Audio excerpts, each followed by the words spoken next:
चलिए आज समझते हैं अमीबा के बारे में।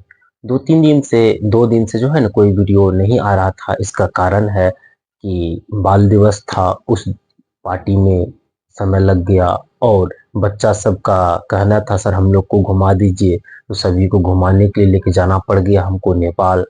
नमस्ते झरना। इस वजह से वीडियो ही नहीं बना पाए, तो कहाँ से आप लोग को वीडियो मिलता। चलिए आज समझते हैं अमीबा के बारे में। अमीबा क्या है? अमीबा एक कोशिकीय जीव है। अमीबा क्या है? एक कोशिकीय जीव है।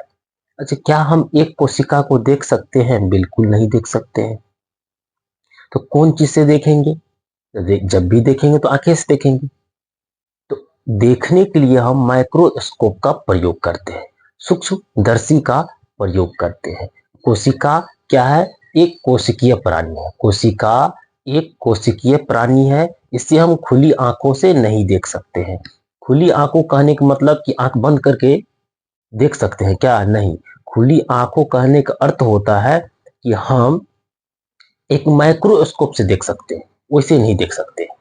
इसे हम खुली आंखों से नहीं देख सकते हैं। देखने के लिए किसका प्रयोग करेंगे? माइक्रोस्कोप का प्रयोग करेंगे।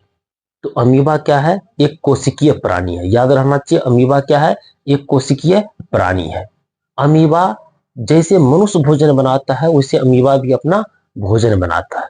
मनुष्य जिस विधि का उपयोग करता है उस विधि को कहते हैं प्राणी संपोषण। प्राणी संपोषण कहते हैं। इसका मतलब अमीबा जो भोजन बनाता है किस विधि का उपयोग करता है? प्राणी संपोषण का। क्वेश्चन ये है, अमीबा एक कोशिकीय है या नहीं? तो आप लोग को कहना है यस सर, अमीबा एक कोशिकीय प्राणी है। अमीबा क्या है? एक कोशिकीय प्राणी है। यहां तक तो क्लियर हो गया होगा। अब ये जानना है अमीबा जो भोजन बनाता है किस विधि से बनाता है। तो प्राणी संपोषण की विधि से ये अपना भोजन बनाता है। ठीक है, ये भी पता चल गया।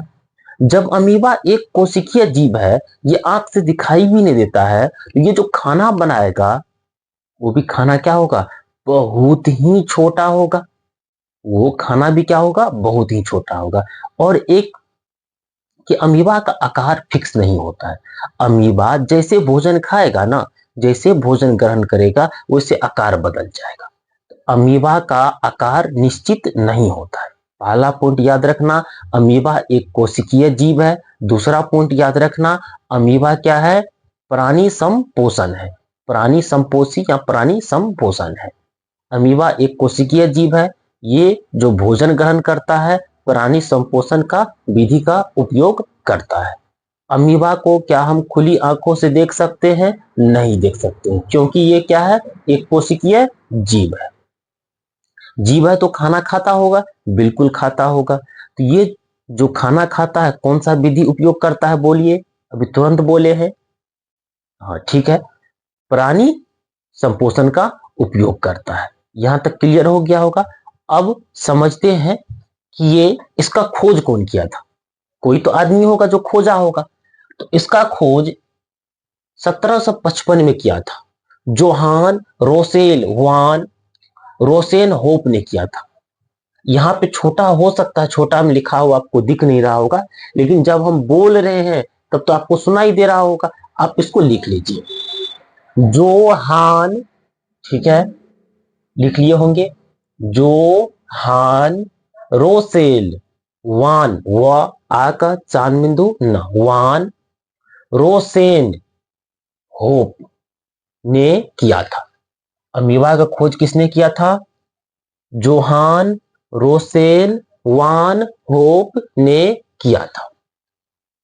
कब किया था? 1755 में किया था। ठीक है, इसका यह एक कोशिकीय जीव होता है। अभी तुरंत समझाए, यह क्या होता है? एक कोशिकीय जीव होता है। आप ये दूसरा जो एरो का निशान, तीर का निशान देकर हम लिखे हैं, आप इसके नीचे लिख लीजिएगा। इसका आकार निश्चित नहीं होता है। यानी कि अमीबा जो होता है इसका आकार क्या होता है? फिक्स नहीं होता। कैसनो करके टेढ़ा मड़ा ऐसे करके कैसनो हो जाएगा तो ये अमीबा का आकार हो जाएगा। ये अमीबा हो जाएगा। तो अमीबा का आकार क्या होता है? फिक्स नहीं होता है। ये वाला जो भाग होता है, ये वाला जो भाग होता है, इसी से भोजन ग्रहण करता है। इसी से ये भोजन को ग्रहण करता है। और जब ये भोजन है, ये भोजन ग्रहण करेगा, इसके अंदर में केंद्रक होता है, इसके अंदर में केंद्रक होता है। जो भोजन ग्रहण कर रहा है यही क्या है, इसका कुटपाद है। ये भी जानना जरूरी है, क्या अमीबा मनुष्य की तरह भोजन ग्रहण करता है? बिल्कुल, इसलिए इसे प्राणी संपोषण जीव कहते हैं। खोज कौन किया था? तो जोहान रोसेन होप ने किया था। कब किए थे? तो 1755 में किए थे। क्या इसका आकार फिक्स होता है? तो नहीं, इसका आकार फिक्स नहीं होता है। ये किसी आकार का हो सकता है, इसका आकार फिक्स नहीं होता है। यह एक कोशिकीय जीव है। अच्छा, ये रहेगा कहां? क्वेश्चन क्या क्या है? अमीबा अमीबा क्या है? एक कोशिकीय जीव है। अमीबा एक कोशिकीय जीव है। आकार अनिश्चित होता है, यानी कि फिक्स इसका आकार नहीं होता है। आकार फिक्स नहीं होता है, इसका आकार फिक्स नहीं होता है। अमीबा एक कोशिकीय जीव है। अमीबा का आकार फिक्स नहीं होता है। ये मिलेगा कहाँ आपको?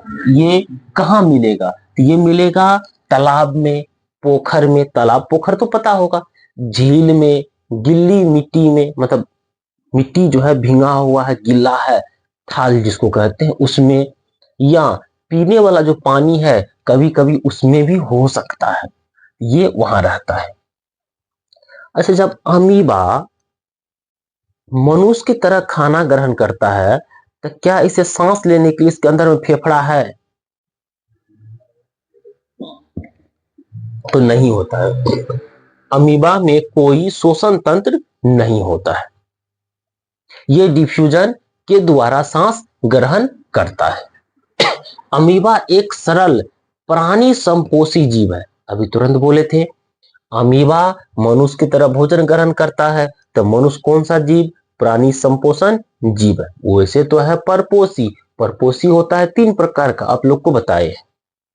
अमीबा एक सरल प्राणी संपोषी जीव है। यह मृदु जलीय प्राणी है। ये क्या है? मृदु जलीय प्राणी है। अमीबा का आकार उत्पादों के बनने और बिगड़ने के कारण बदलता है। यही इसका कुटपाद है। यही इसका क्या है? कुटपाद है। और यही इसका भोजन रसधानी है। यही इसका कुटपाद है। और यहाँ पे हम चित्र दिखा देंगे। यही इसका, यहाँ जो हम चित्र दिखाएंगे वही चित्र आपको बना लेना है। यहाँ पे जो चित्र दिख रहा है यही चित्र आपको क्या करना है? अब वीडियो को रोक करके और बना लेना है। हम हट जाते हैं, वीडियो को रोक करके वो चित्र बना लेना है। ये केंद्रक है और ये भोजन है, इससे ये भोजन ग्रहण करता है। चित्र दिखाते हैं, वो चित्र बना लेना है। अमीबा का आकार किस पे निर्भर करता है? कुटपाद पे। अमीबा का आकार किस पे निर्भर करता है? कुटपाद पे। क्वेश्चन, अमीबा कौन सा जीव? एक कोशिकीय जीव।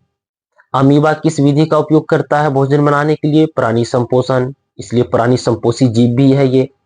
अमीबा जो सांस लेता है, क्या श्वसन तंत्र है? तो नहीं है। किस विधि से? इस विधि से सांस लेता है, ठीक है। अब आगे, अमीबा का आकार क्या होता है? तो अमीबा का आकार निश्चित नहीं होता है, यानी फिक्स नहीं होता है। अमीबा का खोज कौन किया था और कब किया था? लिखा हुआ है, 1755 में किए थे। और अमीबा का आकार निश्चित नहीं होता है, तब बदलते रहता है। तो किसके कारण बदलता है? उत्पाद के कारण बदलता है। हम हटते हैं, इसको आप लिखिए। अब इसके बाद पढ़ाएंगे पैरामेशियम। तब पोषण चैप्टर क्या हो जाएगा? खत्म हो जाएगा। अब जो चैप्टर चालू होगा वो पाचन चालू होगा, डाइजेशन।